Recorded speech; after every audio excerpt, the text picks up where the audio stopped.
Mohon maaf ya jika video ini suaranya kresek-kresek.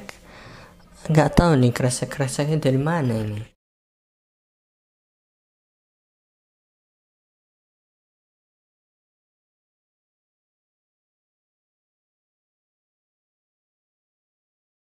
Ya, semoga dengan video ini kalian bisa mengambil pelajarannya, dan saya harap selalu semangat, dan jangan lupa ini di share buat teman-teman kalian yang mungkin punya nasib sama seperti saya, dan juga bisa kalian save video ini untuk pembelajaran gratis ya.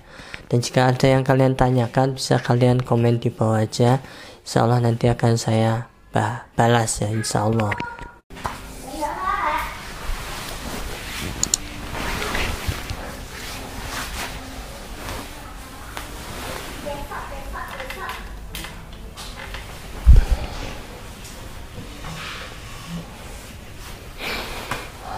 Bismillah, Assalamualaikum warahmatullahi wabarakatuh. Halo teman-teman semuanya, terima kasih sudah menonton video ini ya. Pada kali ini sesuai judulnya, saya ingin membahas mengenai perjalanan kuliah saya dulu. Jadi akan saya ceritakan awal mula saya bertemu dengan inner peace, bagaimana saya menghadap cobaan yaitu bullying atau semacam masalah mental lah ya. Jadi dulu waktu ujian awal-awal, mungkin waktu seorang penyandang cleft lip dan pelit waktu kecil, dia masih merasakan fine-fine aja ya. Jadi tidak ada rasa malu atau rasa minder atau apa ya. Nah, semakin kalian beranjak dewasa maka akan semakin terasa, apalagi di saat momen-momen kalian sudah sekolah, SMP, SMA, bahkan mungkin kuliah ya. Nah, di sini pengalaman saya dulu sejak kecil sampai dewasa, yaitu usia 20-an, saya sama sekali tidak menyadari bahwa suara saya itu sengau ya. Saya tidak menyadari suara saya sengau. Saya taunya sengau itu hanya dari orang lain, dari orang ngomong, dari orang menirukan suara saya ya, kayak misalkan ta kayak gitu kan. Kalau kita waktu kecil sudah hal yang sering kita dengar. Nah, waktu itu saya masih menganggap itu hal-hal yang biasa ya, sampai akhirnya pada usia 20-an saat saya merekam suara, saya dengarkan sendiri, saya kaget ya. Wow, ternyata suara saya seperti ini, dan sangat-sangat membuat saya tersipu malu. Dan waktu itu saya lagi masuk kuliah ya. Jadi saya kuliah di Jogja pada tahun 2010. Jadi 2010 saya masuk tahun ajaran baru. Saya kuliahnya di Jogja, di Amikom. Kalau mungkin diantara kalian ada yang kuliah di Amikom ya, sekarang Amikom itu sudah universitas. Sedangkan dulu waktu saya masuk itu baru STIMIK ya, masih yayasan. Dan tetap ya ketuanya Pak Profesor Yanto sampai sekarang sepertinya. Nah, singkat cerita, saya masuk kuliah itu 2010. Dan saya menjalani kuliah waktu awal-awal itu biasa aja ya. Nah, di saat semester awal tentu banyak sekali nih tugas, presentasi. Apalagi mahasiswa baru, tentu banyak PR dan banyak kerjaan yang sifatnya banyak show off ya. Maksudnya tampil di depan umum dan publik. Nah, di saat itu ujian saya mulai terasa ya. Jadi awal kuliah semester 1 sering presentasi dan maju ke depan, dan dengan suara saya yang sebelum ini ya, waktu itu masih sengau, saya ngomong di depan umum ya, seolah-olah merasa ada yang menghina saya ya, ada yang menghina saya dari belakang, mengejek saya ya. Mungkin mereka niatnya kayak bercanda atau guyon, cuma juga ada yang niatnya itu serius membuli ya. Ya namanya manusia kan, tiap orang punya karakter yang berbeda. terdengar dari kanan kiri kayak kayak gitulah. Nah, dan waktu itu saya di depan lagi ngomong, apalagi waktu itu suara saya ibaratnya kecil dan tidak jelas, dan rasa-rasanya itu sudah kayak pengen terbang ya, kayak Superman pengen terbang ke atas dan merasakan oh my god, ternyata seperti ini ya, bicara di depan umum dan suara kita nggak jelas, rasanya ambiar sekali. Dan waktu itu tekanan saya semakin berat ya, karena saya merasakan semakin tidak percaya diri dengan suara saya. Apalagi saya memberanikan merekam suara itu, suara saya sangat-sangat membuat saya shock dan kaget ya, dan bisa dibilang membuat saya frustasi untuk kuliah ya. Saya sempat memikirkan saya ingin berhenti kuliah waktu itu. Saya mencoba untuk menjalani hari-hari itu, dan ternyata emang saya nggak sanggup ya. Nggak sanggupnya karena emang vokal atau suara itu kan model utama ya. Entah kita ngomong di depan atau kita bicara sama teman atau apa ya, pasti kan yang dipakai adalah ucapan kita, suara ya. Dari situ saya merasa frustasi dan saya memutuskan untuk cuti ya. Awalnya saya memikirkan untuk berhenti kuliah dan saya nggak mau kuliah lagi, cuma saya pikir ulang, saya kasihan orang tua saya ya. Walaupun saya dulu kuliah bayar sendiri dengan uang sendiri, tapi saya merasa saya ada beban pada orang tua. Saya ingin membanggakan mereka walaupun saya kondisi seperti ini.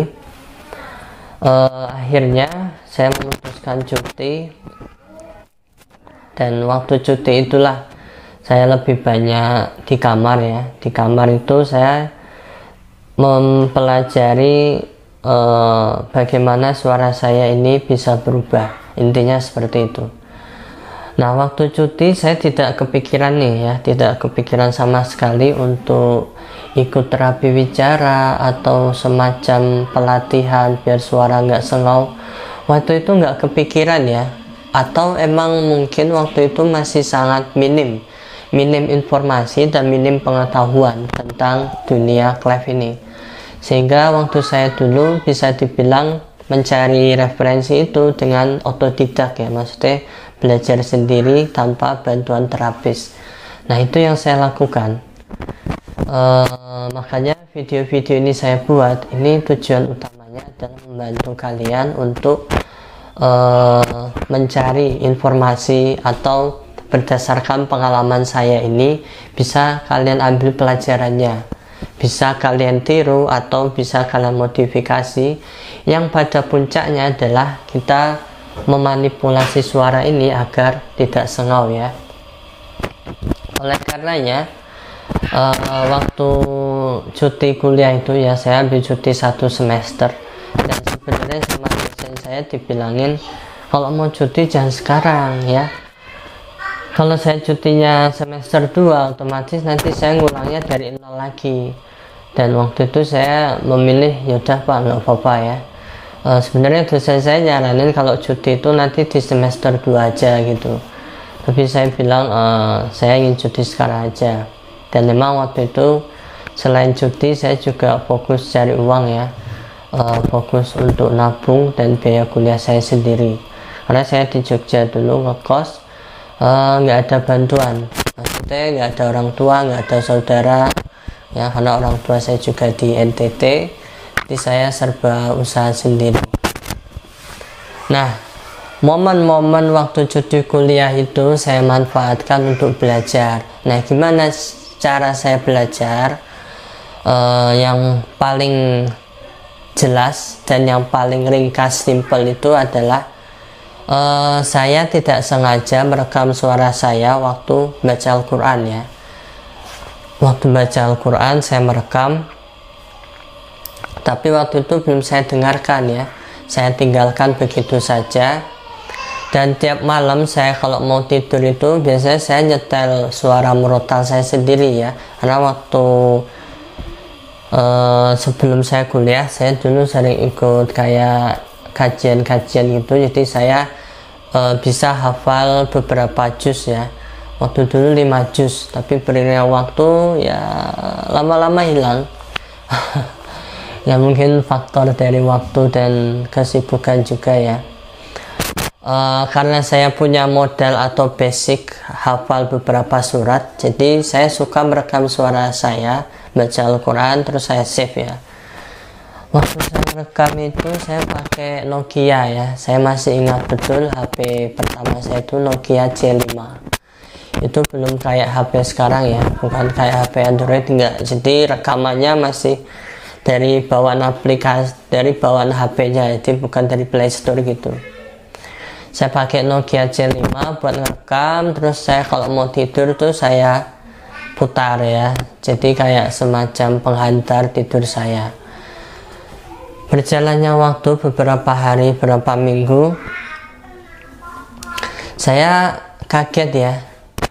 Waktu saya muter suara bacaan Al-Quran saya perhatikan lagi, saya dengarkan, kok nggak ada sengau-sengaunya gitu, nggak ada bindengnya. Padahal kalau saya merekam biasa, suara sengau saya keluar semua. Nah, dari situlah saya mempelajari Inner Peace ya. Dari situ awal mula Inner Peace dan buku saya terbit.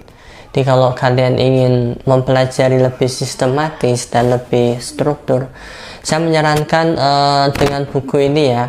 Buku ini sekali lagi bukan mencari profit, namun semata-mata hanya untuk dokumentasi saya, dan uangnya pun juga saya pakai untuk mencetak buku lagi dan untuk bikin-bikin konten seperti ini ya. Dan tujuan saya satu guys ya, bahwa apa yang saya sharing hari ini saya berharapnya bisa berguna untuk adik-adik saya nanti ya, dan seterusnya. Karena emang untuk resiko bayi lahir dengan kondisi cleft itu perbandingannya 100 banding 1. Jadi dari 100 bayi mungkin ada 1 yang cleft, dan itu akan terjadi tiap tahunnya ya. Dan saya berharap dengan video-video ini dan cerita saya tadi ya, bisa membantu kalian untuk bebas dari suara sengau. Ya, sudah paham ya. Jadi hanya dari merekam suara Al-Quran, terus saya mendengarkan suara bacaan itu tidak sengau. Nah, dari situ saya gali terus. Misalkan saya waktu ya, terkadang kalau kita tidak ngontrol ya juga kembali lagi ya, waktu. Nah, itu refleks ya. Cuma kalau kita sudah terbiasa Inner Peace ya dilatih, maka pengucapan artikulasi ini juga akan terbiasa ya. Dari bacaan Al-Quran saya olah ya, mana kira-kira yang bisa saya praktekkan ke ucapan harian. Misalkan wassama'i dzatil buruj wal saya lupa surahnya. Wassama'i dzatil buruj wal yawmil maw'ud wa syahidin wa mashhud qutila ashabul ukhdud an-nari dzatil waqud. Nah, dari surat ini kan kita melihat ada huruf J ya, J, kemudian ada huruf D, kemudian ada huruf T. Nah, 3 huruf ini aja dulu waktu itu saya fokuskan, karena emang huruf-huruf ini yang paling berpengaruh mengeluarkan nasal voice atau suara bindeng itu. Nah, 3 huruf ini kita manipulasi waktu pengucapan agar tidak sengau, kayak jaji ju jeju ya, jaji ju baje ju jambani jajana. Ya, jadi kita latih makrotnya, dan terus kita praktekkan ke ucapan biasa ya, jaja, jajan, janji, janji. Beda kalau dulu suara saya sebelum seperti ini, saya mengucapkan ja itu ya,